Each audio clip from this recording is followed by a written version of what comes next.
একটু ভাবুন তো, চাঁদকে কোনো শয়তান এলিয়েন নিয়ন্ত্রণ করছে, যার কারণে চাঁদ পৃথিবীর দিকে ধেয়ে যাচ্ছে পৃথিবীকে ধ্বংস করার জন্য। চাঁদ কাছাকাছি চলে আসার কারণে সুনামি, ভূমিকম্প, আগুনের দলা পড়া শুরু হয়ে গেছে পৃথিবীতে। মানুষ বেঁচে থাকার আশা ছেড়ে দিয়েছে। এমন অবস্থায় নাসার বিজ্ঞানীরা কিভাবে বাঁচাবে সম্পূর্ণ মানুষ জাতিকে? আর এই সবকিছুই আমরা দেখতে পাবো মুনফল মুভি এক্সপ্লেনের মাধ্যমে।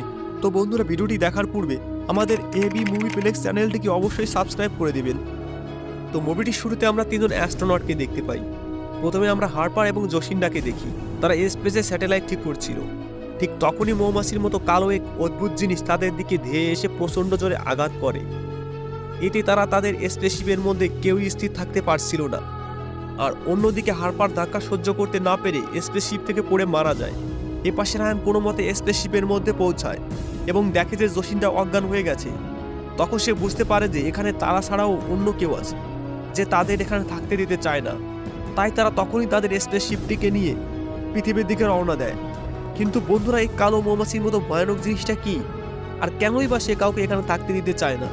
ভিডিওটির সাথে থাকুন, রহস্যটা আমরা একটু পরেই জানতে পারবো। অবশেষে তারা পৃথিবীতে পৌঁছালো। আর তখন নাসা কমিটি ফিরে আসা ওই দুই অ্যাস্ট্রোনটকে নিয়ে মিটিংয়ে বসলো, কারণ তারা তাদের তৃতীয় সঙ্গীকে না নিয়ে ফিরে এসেছে।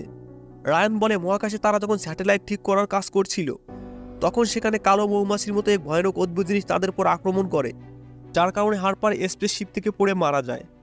কিন্তু তার এই কথা কেউই বিশ্বাস করে না, এমনকি জসিন্ডাও না, কারণ জসিন্ডা ওই সময় অজ্ঞান হয়েছিল। নাসা কর্তৃপক্ষ শব্দ রায়ানের উপর দেয় এবং তাকে অ্যাস্ট্রোনটদের গ্রুপ থেকে বের করে দেয়। এরপর কাহিনী 10 বছর পর থেকে শুরু হয়, যেখানে আমরা কেসি নাম করে একজন ওয়েটারকে দেখতে পাই। কিন্তু সে ওয়েটার হলেও তার সায়েন্সের প্রতি বিশাল আগ্রহ ছিল। সুযোগ পেলেই সে বিজ্ঞান নিয়ে গবেষণা করে। আর হঠাৎ একদিন সে বুঝতে পারে যে চাঁদ তার রাস্তা থেকে সরে যাচ্ছে, আর সেটা পৃথিবীর দিকে ধেয়ে যাচ্ছে। আর এই কথা সে সবাইকে বলে, এমনকি নাসাকেও ফোন করে বলে। তো বন্ধুরা, আপনার কি মনে হয়, কেসির অনুমান কি সঠিক? সত্যি কি চাঁদ পৃথিবীর দিকে ধেয়ে যাচ্ছে? চলুন তা একটু পরেই দেখতে পারবো। কেসি একটু পর এই কথা রায়ানকেও বলে, কিন্তু রায়ান কেন কেউই তার কথা বিশ্বাস করে না। আর কেসিকে সিকিউরিটি গার্ড দিয়ে ওখান থেকে বের করে দেয়। একটু পর কেসি ইন্টারনেটে একটি পোস্ট করে বলে যে চাঁদ পৃথিবীর দিকে ধেয়ে যাচ্ছে, এবং আরও বলে যে চাঁদ প্রকৃতির তৈরি নয়, চাঁদ ভিতর থেকে পুরো ফাঁকা। আর তার এই পোস্টটি ইন্টারনেটে পুরো ভাইরাল হয়ে যায়। আর কিছুক্ষণ পরই নাসা বিজ্ঞানীরা দেখতে পায় যে চাঁদ সত্যি পৃথিবীর দিকে ধেয়ে যাচ্ছে, ওটা এলিয়েন বানিয়েছে। এবং তারা আরও দেখতে পারে যে চাঁদের ভিতরে এক বিরাট বড় গর্ত রয়েছে। তাহলে বন্ধুরা, কেসির অনুমান কিন্তু ঠিকই হলো। সে যেমনটি বলেছে ঠিক তেমনটিই দেখতে পাচ্ছে বিজ্ঞানীরা আরও বিভিন্ন এক্সপেরিমেন্ট করে দেখতে পারলো যে চাঁদ যে গতিতে পৃথিবীর দিকে আসছে, তাতে চাঁদের পৃথিবীর উপর আছড়ে পড়তে সময় লাগবে মাত্র 21 দিন। অর্থাৎ 21 দিন পরই পুরো পৃথিবী ধ্বংস হয়ে যাবে। অনেক ভেবেচিন্তে নাসা কমিটি সিদ্ধান্ত নেয় যে তারা একটা স্পেসশিপ পাঠাবে চাঁদে, এটা দেখার জন্য যে চাঁদের ওই ভয়ঙ্কর গর্তে কি রয়েছে। আর এই পুরো ঘটনাটি প্রতিটা টিভি চ্যানেল নিউজে দেখানো হয়। আর রায়ানও তা দেখতে পায়। তখন রায়ান বুঝতে পারে যে কেসি ঠিকই বলেছিল। তাই সে কেসির সাথে দেখা করার জন্য ইন্টারনেটে তার পোস্ট করা ভিডিও থেকে ঠিকানা বের করে। অন্যদিকে আমরা দেখতে পাই নাসার স্পেসশিপটি চাঁদের ওই গর্তের কাছে পৌঁছে যায়। আর তখনই এক ভয়ঙ্কর ঘটনা দেখা যায়। আবার ওই গর্ত থেকে বেরিয়ে আসে সেই কালো ভয়ানক অদ্ভুত জিনিসটি, যা তাদের উপর আক্রমণ করে এবং এক এক করে সবাইকে মেরে ফেলে। আর এই সব দৃশ্য নাসার বিজ্ঞানীরা পৃথিবীতে বসেই দেখতে পাচ্ছিল লাইভ টেলিকাস্টের মাধ্যমে। আর বিজ্ঞানীরা এটা অনুমান করছিল যে এটা কোনো ন্যানো টেকনোলজির মাধ্যমে তৈরি হয়েছে।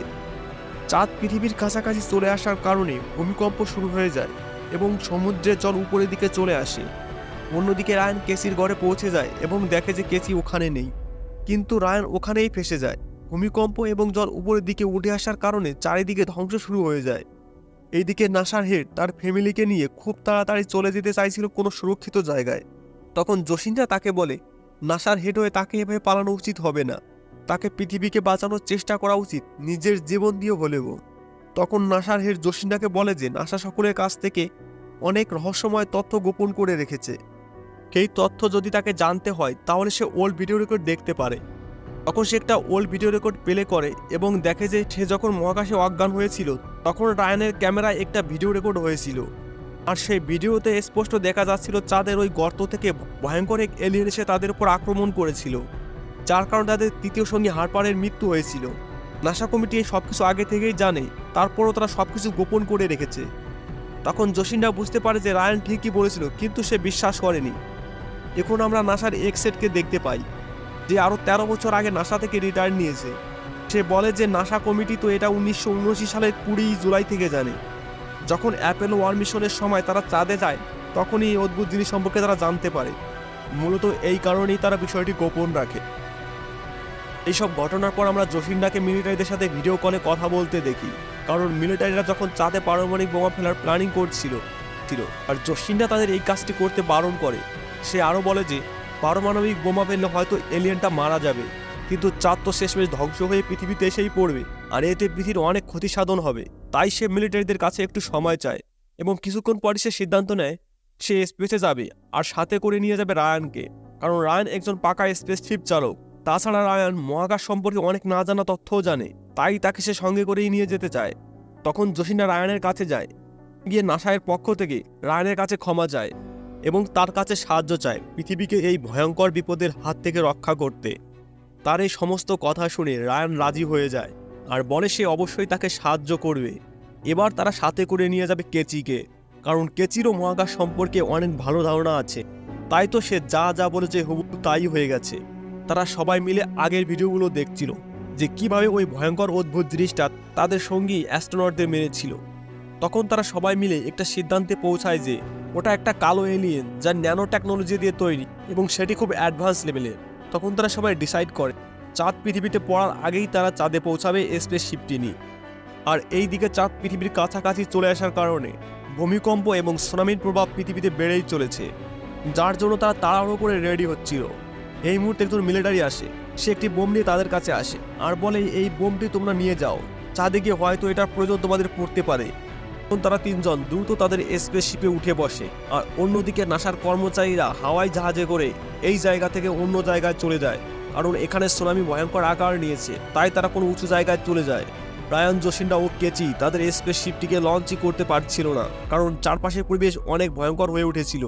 এছাড়া চাঁদ আরও পৃথিবীর কাছাকাছি চলে আসার কারণে গ্র্যাভিটি আরও বেড়ে গেছে, তাই স্পেসশিপটিকে উড়াতে হলে অনেক বেশি শক্তির প্রয়োজন হবে। তখন জসিন্দা বলে এমন পরিবেশে আমরা কিছুতেই চাঁদে পৌঁছাতে পারবো না, আমাদের ইঞ্জিনের অতটা পাওয়ার নেই।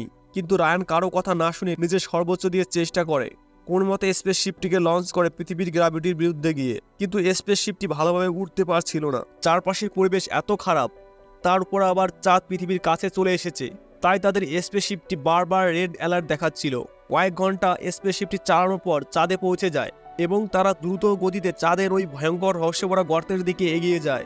ওই সময় চাঁদের বিভিন্ন অংশ ভেঙে ভেঙে পড়ছিল, তার মধ্যে কয়েক টুকরা তাদের স্পেসশিপের সাথে আঘাত লাগে, তার কারণে তাদের স্পেসশিপটার বিভিন্ন জায়গা ক্ষতিগ্রস্ত হয়। অন্যদিকে আমরা দেখতে পাই পৃথিবীর অবস্থা আরও খারাপ হয়ে উঠেছে, প্রচণ্ড বেগে ঝড় হচ্ছে যা মানুষ উড়িয়ে নিয়ে যাচ্ছে। মনে হচ্ছে পৃথিবী বুঝি আজই তছনছ হয়ে যাবে, আর মানব সভ্যতা বুঝি এখানেই ধ্বংস হয়ে যাবে। এদিকে রায়ান এবং তার সঙ্গীরা চাঁদের 300 কিলোমিটার ভিতরে এসেও তেমন কোনো কিছু দেখতে পায় না, তাই তারা সিদ্ধান্ত নেয় যে তারা আরও ভেতরে যাবে যতক্ষণ না তারা ওই সমস্যার সমাধান করতে না পারছে। এতে তাদের যদি জীবনও দিতে হয় তাও তারা দেবে। চাঁদের আরও ভিতরে যাওয়ার পর তারা বুঝতে পারে যে এটা প্রকৃতির তৈরি নয়, এটা আর্টিফিশিয়াল, অর্থাৎ কোনো এলিয়েন বানিয়েছে। তখন তারা দেখতে পারে যে ভিতরে এআই আর্টিফিশিয়াল এলিয়েন রয়েছে, যেটা এখন এই পুরো চাঁদকে নিয়ন্ত্রণ করছে। এই কারণে চাঁদ তার নিজের রাস্তা ছেড়ে পৃথিবীর দিকে ধেয়ে আসছে। কিন্তু বন্ধুরা, এই এলিয়েনটা কে বানিয়েছে আর কেনই বা বানিয়েছে? সে কি চায় পৃথিবী ধ্বংস হয়ে যাক? আর এই সকল রহস্য আমরা একটু পরেই জানতে পারবো। হঠাৎকার আর্টিফিশিয়াল এলিয়েনটি রায়ানের স্পেসশিপটিকে দেখে ফেলে এবং তাদের মারার জন্য প্রচণ্ড গতিতে তাদের দিকে ধেয়ে আসে। তখন তারা নিজেদের বাঁচাতে তাদের স্পেসশিপটিকে একটা অন্ধকার গুহার দিকে নিয়ে যায়। এই গুহায় ঢোকার পরপরই দরজা বন্ধ হয়ে যায়, এই এলিয়েনটি বাইরেই থেকে যায়। ভিতরে প্রবেশের পর রায়ান এবং তার সকল সঙ্গীরা সবাই অজ্ঞান হয়ে যায়। তখনই একজন এলিয়েন রায়ানকে অন্য জায়গায় নিয়ে যায়। বন্ধুরা, এই মুভিটির সবচেয়ে বড় টুইস্ট কিন্তু এখানেই। এলিয়েনটি রায়ানের সঙ্গে কথা বলে এবং বলে যে তারাও একসময় মানুষই ছিল, আর এই চাঁদও তারা বানিয়েছে, কিন্তু তারা এখানকার নয়, তারা এখান থেকে অনেক দূরে একটা সোলার সিস্টেমে থাকতো। সে আরও বলে তাদের টেকনোলজি পৃথিবীর থেকে অনেক এগিয়ে, তারা খুব সহজে বড় বড় রোবট, মেশিন, এমনকি কোনো গ্রহ পর্যন্ত বানাতে পারে। কিন্তু একদিন সব কিছুই পরিবর্তন হয়ে গেল। তাদের বানানো এআই টেকনোলজি, রোবট তাদেরকে মারা শুরু করলো এবং এক এক করে সবাইকে মেরে ফেললো। এলিয়েনটি আরও বলে যে মানুষের পূর্বপুরুষরাই এই চাঁদ বানিয়েছিল। এলিয়েনটি আরও বলে যে মানুষের পূর্বপুরুষরাই এই চাঁদ বানিয়েছিল। যাতে তারা পৃথিবীতে কৃত্রিমভাবে আবহাওয়া নিয়ন্ত্রণ করতে পারে। কিন্তু সেটা এখন ওই এআই ন্যানো টেকনোলজি দখল করে বসে আছে। তখন তাকে জিজ্ঞাসা করে যে টেকনোলজিটাকে ঠিক কী করে ধ্বংস করা যায়। উত্তরে এলিয়েন বলে যে একটু ভিতরে তোমাদের পূর্বপুরুষেরা একটা অ্যাডভান্স স্পেসশিপ রেখে গেছে, আরও একটা অ্যান্টি ন্যানো টেকনোলজি বোমও রেখে গিয়েছে। ওটা যদি ওই এআই এর কাছে গিয়ে সুইচ অন করে দাও তাহলে ওটা বিস্ফোরণ হবে এবং ও মারা যাবে।